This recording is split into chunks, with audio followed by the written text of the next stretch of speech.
دی ورو سوال کړی چې زما او زما د ښځې په منځ کې مسله راله او لاړه خپل پلار کره بغیر زما د اجازت نه. دا د سړو غټه مسله غټه جاکه چې رسي چلی پلار کره تللی ها. نو بیا چې کله واپس راله نو بیا ورسره ما په وټسپ باندې رابطه وکړه او زموږ منځ کې خبرې واورېدې راواورېدې. نو ما په وټسپ کې ولیکل څه وخت بعد دې خبرو نه ما په وټسپ کې ولیکل چې ته طلاق یې. چې دا مې څنګه ولیکل بیا مې اعوذ بالله وویل او هغه ټکی ما هغه میسیج ما ډیلیټ کو حذف مې کو او هغې ته لا رسېدلی نه و. دې سره طلاق کېږي او که نه؟ الجواب د دې ورور دا مسله چې کومه ده دا قانون یاد کوي. قانون ډېرې مسلې به ته حل شي. تلفظ په طلاق باندې تلفظ یعنې په خوله ویل چې ته طلاق یې یا لیکل چې ته طلاق یې چې کله دې سره نیت د طلاق وي نو دا طلاق شوه. لکه یو سړي ښځې ته ته طلاق یې او یو سړی لیکل کوي ته طلاق یې په پاڼه باندې لیکي ښځې ته زما د طرف نه دا خبره دی ته طلاق یې او نیت یې د طلاق دی دا ښځه طلاق شوه.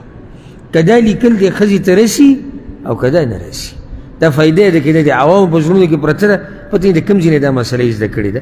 وایي ما طلاق ورکړي خو ښځه نه وه. ګورئ نو ګورئ ښځې اورېدل لازم دي څه طلاق واقع کېږي که ستا ښځې اورېدلي دي او که نه دي اورېدلي.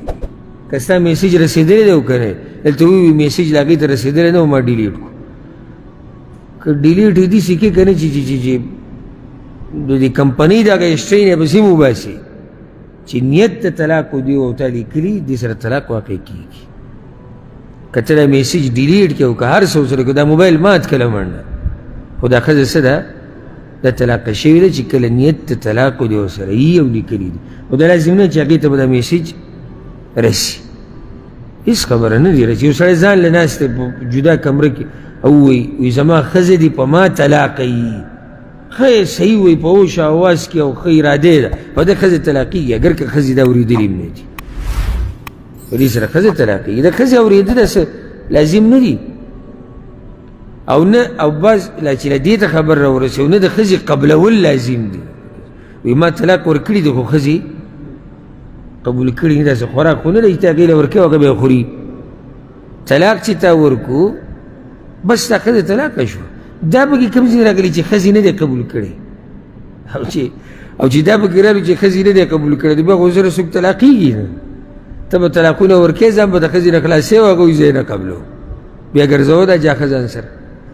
لکه یو مسلې حل دی چې ته یې طلاقه کړې او هغه وایي زه یې قبلومه نه نو بیا به ورسره څه کړي. نو دې کې دا نشته چې ښځه به یې قبلوي یا به یې ښځه اوري د سره دې اوري نه. او چې کله طلاق یې ورکړو اراده ورسره د طلاق و نیت نو دې سره ښځه څه شوه هغه طلاقه شوه.